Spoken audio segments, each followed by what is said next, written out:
जी students, ये आप जो हम डिस्कस कर रहे हैं ये है law of diminishing marginal return, जो कि आपके पेपर में ज़्यादातर लॉन्ग क्वेश्चंस में आपको मिलेगा। ठीक है, बहुत इम्पोर्टेंट इन तमाम तीनों में जो थे सबसे इम्पोर्टेंट ये आता है, जिसको आप बहुत गौर से देखिएगा।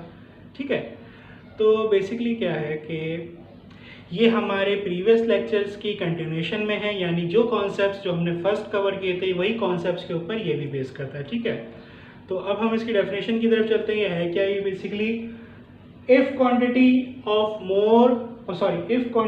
ऑफ वन और more factors of production is kept constant while quantity of other factors are gradually increased, then after a point the corresponding returns of every additional unit of variable factors will begin to diminish। इतनी सारी English खैर परेशान होने की बात नहीं है, बहुत सिंपल है। वही जो कॉन्सेप्ट्स थे इंक्रीजिंग रिटर्न, कांस्टेंट रिटर्न वाले, उसी कॉन्सेप्ट पे ये बेस करता है।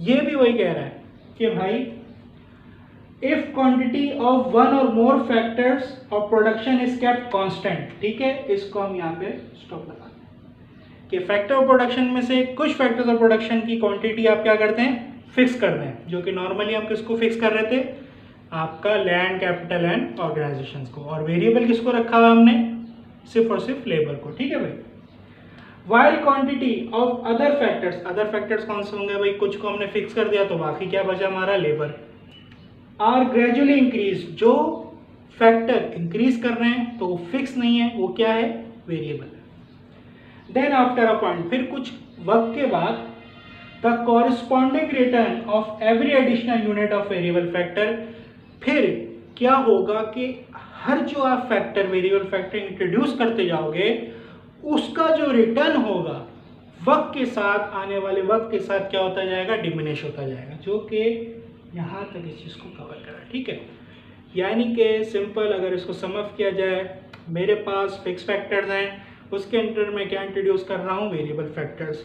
मैं इंट्रोड्यूस करता गया, कुछ वक्त के बाद हर एडिशनल फैक्टर मेरा रिटर्न डिक्रीज करता जाएगा। ठीक है भाई, ये क्यों होता है, बेसिकली ये लिमिटेशंस की वजह से होता है। हर चीज़ की लिमिटेशन होती है, फिक्स्ड जो फैक्टर्स हैं उनकी भी लिमिटेशन है। ठीक है भाई, अगर मैंने बिलफर्स एक कंप्यूटर है और उस पर काम करने के लिए 7 लोग रख लिए, तो आप खुद सोच सकते हैं कि मेरी आउटपुट क्या होगी, डिमिनिश होती जाएगी। भले ही अब अगर मैं उसी एक कंप्यूटर पे सिर्फ एक बंदा रखता तो मेरी आउटपुट क्या होती, बहुत अच्छी होती। तो इसी तरीके से ये अप्लाई होता है।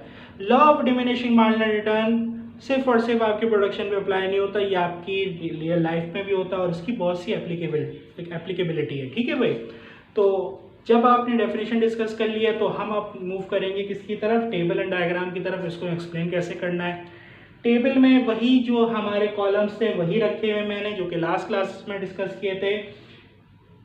यूनिट्स ऑफ फिक्स फैक्टर, जिसके अंदर मैंने क्या, लैंड प्लस कैपिटल को कांस्टेंट रखा हुआ है। यूनिट्स ऑफ वेरिएबल फैक्टर, जो कि चेंज होगा, क्या चेंज होता जाएगा भाई, लेबर 1 से 2 है, 2 से 3, 3 से 4। ठीक है, उसके बाद टोटल रिटर्न, यानी कि एक ने कितना दिया, दोनों ने मिलके कितना दिया, तीनों ने मिलके कितना दिया। मार्जिन रिटर्न, एक ने इतना दिया तो अगले ने आते के साथ कितना दिया, फिर उसके बाद कितना हुआ। ठीक है भाई, तो हम अब इसको प्लॉट करेंगे अगेन, जिस तरीके से हमने लास्ट कांस्टेंट रिटर्न वाली वीडियो में देखा था कि हम इसको आसानी से कैसे प्लॉट कर सकते हैं। लॉ क्या कहता है, आने वाले यानी मार्जिनल रिटर्न क्या होता जाएगा, डिक्रीज होता जाएगा। डिक्रीज कैसे करोगे, डिक्रीज ऐसे कर सकते हैं। फर्स्ट लेबर बिलफर्स कितने यूनिट दिए इसने, 10 दिए। अब हम इसको क्या करते जाएंगे, डिक्रीज करते जाएंगे। डिक्रीज के अंदर कैसे करेंगे, 8 6 4 2, यानी कि हर आने वाला लेबर पहले से कितनी क्वांटिटी दे रहा है हमें, रिटर्न दे रहा है, कम दे रहा है, उसके बाद यूं कम करते जाएंगे। अब हम इसको आसानी से टोटल रिटर्न का हम लोग बना सकते हैं। कैसे बनाएंगे भाई, इसको प्लस कर दिया, ये 18 हो गया, इसको प्लस किया, कितना हो गया भाई, ये 24 हो गया, इसको प्लस किया भाई, कितना हो गया, 28 हो गया, लास्ट में हमारा 30 हो गया। ठीक है भाई, इसमें मैंने किया क्या है, इसमें मैंने किया है कि मैंने पहले मार्जिनल रिटर्न को प्लॉट कर दिया है, जो कि मुझे इस लॉ में क्या करना है, डिक्रीज करते जाना है हर क्वांटिटी के साथ, हर यानी कि एडिशनल लेबर के साथ। तो कैसे किया मैंने डिक्रीज? फर्स्ट मैंने टोटल रिटर्न लिख दिया जो कि सिंपल 10 था। पहले पॉइंट पे मैंने मार्जिनल रिटर्न को क्या कर दिया, इग्नोर कर दिया। सेकंड पॉइंट से मैंने क्या किया, अपने मार्जिनल रिटर्न वाले कॉलम को पहले प्लॉट किया और डाउनवर्ड की तरफ मैंने काउंटिंग शुरू की, क्योंकि डिमिनिश करना है ना। तो 8, 6, 4 और 2, ठीक है भाई। और फिर मैं क्या करूँगा, टोटल रिटर्न वाले कॉलम को फिल करने के लिए फर्स्ट में क्या करते जाऊँगा, ऐड करते जाऊँगा। 10 और 8 18, 18 और 6 24, 24 4 38, 28 और ये 30। सही भाई। जब आपकी डेफिनेशन हो गई, टेबल हो गई, अगेन अब आप किस पे मूव करेंगे, आपके डायग्राम पे। डायग्राम में क्या रखना है भाई, units of variable factors labour x axis पे कितने हमारे पास, 5 है। 1 2 3 4 5, first, second, third, fourth and fifth. फिर मार्जिनल रिटर्न, मार्जिनल रिटर्न आपने देखा भाई क्या किस तरीके से 2 4 6 8 और फर्स्ट 10 है। तो हम लोग किस तरीके से प्लॉट करेंगे, कितने का गैप आ रहा है सब में, 2 का गैप आ रहा है। 0 के बाद अल्टीमेटली क्या आएगा, 2 आएगा। फिर उसके बाद 4 6 8 एंड लास्ट में 10। ठीक है भाई। अब हम इसको प्लॉट करेंगे। प्लॉट कैसे होगा बेटा, इसको प्लॉट करना है किसको मद्देनजर रखते हुए, यूनिट्स ऑफ वेरिएबल फैक्टर को। फर्स्ट ने हमें मार्जिनल रिटर्न नहीं दिया था, लेकिन हमारे पास एक फिगर थी, उसने टोटल रिटर्न दिया था। वो कितना था बेटा, 10 का। फिर सेकंड के वक्त हमारे पास मार्जिनल रिटर्न कितना हो गया, 8 सेकंड। फिर थर्ड लेबर के इंट्रोडक्शन पे हमारा मार्जिनल रिटर्न मजीद गिरा, कितने पे हो गया, 6 पे। ये थर्ड लेबर और हमारा मार्जिनल रिटर्न कितना हो गया, 6। इसी तरीके से फोर्थ एंड फिफ्थ पे मजीद गिरा। फोर्थ पे कितना हो गया, ये 4 एंड फिफ्थ पे कितना हो गया, ये 2।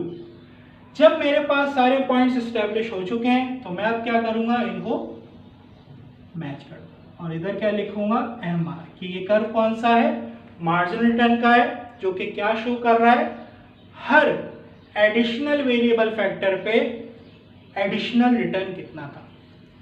फर्स्ट में 10 था, फर्स्ट के बाद सेकंड की एडिशन हुई तो रिटर्न कितना हो गया, 8 हो गया। पहले से क्या हो गया, गिर गया, जो कि आपको क्लियरली इस डायग्राम के तहत शो हो रहा है। ये जो कर्व है कि डाउनवर्ड स्लोपिंग कर्व है।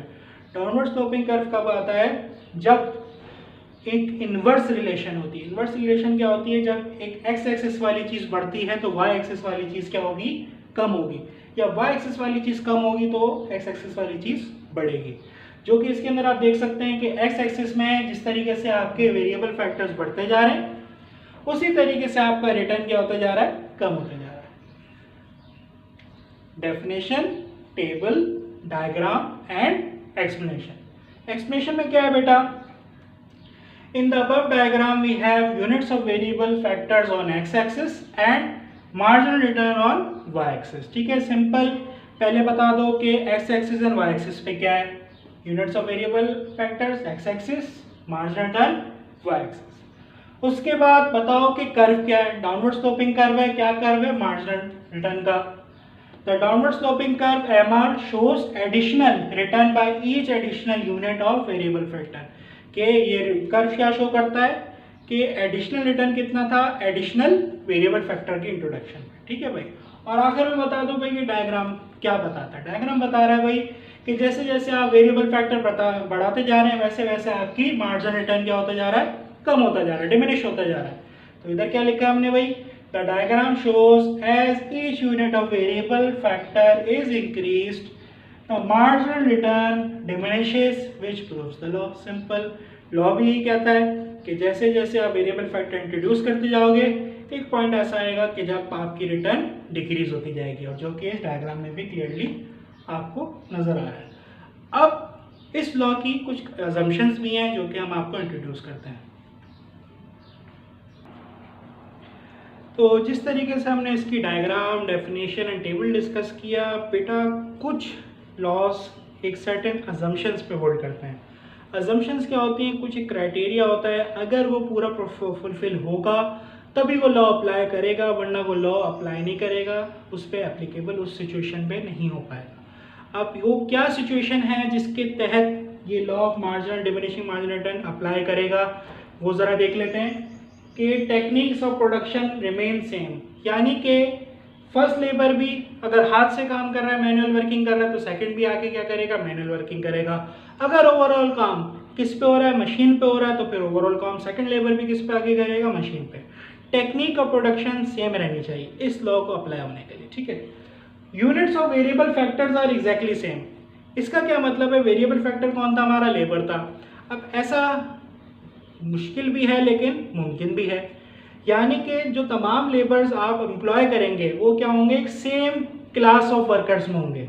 यानी अब सेम क्लास ऑफ वर्कर्स कैसे होते हैं भाई, तीन तरह के होते हैं, unskilled, semi skilled and highly skilled. Unskilled worker क्या होता है, जो कि इंटर्न्स होते हैं, जिनको काम नहीं आता उनको सिखाया जाता है। उसके बाद होते हैं सेमी स्किल्ड, यानी कि जिन्होंने थोड़ा बहुत काम सीखा हुआ होता है, थोड़ा बहुत आइडिया होता है, लेकिन एक सुपरविजन की जरूरत होती है। हाईली स्किल्ड जो कि इंडिपेंडेंटली काम कर सकते हैं और उनको बड़ा एक्सपीरियंस होता है काम करते हुए। यानी कि अगर आपका first variable factor labour highly skilled है तो सेकंड भी क्या होगा, हाईली स्किल्ड, थर्ड भी क्या होगा, हाईली स्किल्ड, फोर्थ भी होगा।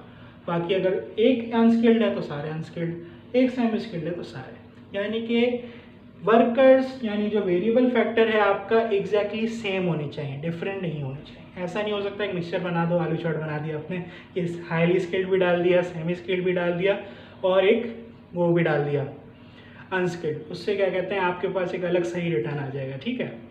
तो period is short, period short होना चाहिए, ठीक है। यानी कि आपके पीरियड शॉर्ट पे इतना स्ट्रेस क्यों दे रहा है, ये अजम्पशन में क्यों लिखा हुआ है, ये लॉ एक शॉर्ट टर्म पीरियड पे अप्लाई कर रहा है। अगर लॉन्ग टर्म में देखा जाए, लॉन्ग टर्म में प्लानिंग होती है, सही है, यानी कि आने वाले वक्त में मैं देख रहा हूँ मेरा बिजनेस बढ़ेगा, ठीक है, मेरा बिजनेस बढ़ेगा तो मेरे पास इतना टाइम है कि मैं पूरी एक नई ऑर्गेनाइजेशन सेट करूं, एक पूरा नया लैंड ऑक्यूपाई करूं, नए सिरे से कैपिटल लगाऊं और अपनी मर्जी से लेबर क्या कहते हैं हायर करूं। लॉन्ग टर्म में तमाम फैक्टर्स ऑफ प्रोडक्शन वेरिएबल हो जाते हैं, आप अपनी मर्जी से बढ़ा सकते हैं और कम कर सकते हैं। शॉर्ट रन में आपके पास कुछ फिक्स्ड होते हैं और कुछ वेरिएबल होते हैं, ठीक है। तो ये जो लॉ अप्लाई करेगा सिर्फ और सिर्फ शॉर्ट रन में होगा, क्योंकि लॉन्ग टर्म में इस चीज़ की एप्लीकेबिलिटी नहीं है। एंड फोर्थ हमारा assumption क्या कहता है, some factors must be fixed while some will be variable. यही शॉर्ट रन को मजीद क्या कहते हैं, कॉन्क्रीट कर रहा है कि कुछ फैक्टर्स का फिक्स होना लाजमी है और कुछ फैक्टर्स का वेरिएबल होना लाजमी है, ठीक है। तो आप इसी तरीके से इसको फॉलो करेंगे, definition, table and diagram, then उसकी एक्सप्लेनेशन। अगर assumption है किसी लॉ में तो आप उसको लिखेंगे, ठीक है। बाकी अगर कोई क्यूरीज हुई तो ज़रूर फीडबैक दीजिएगा, ठीक है। बाकी इंशाल्लाह ताला मिलते हैं।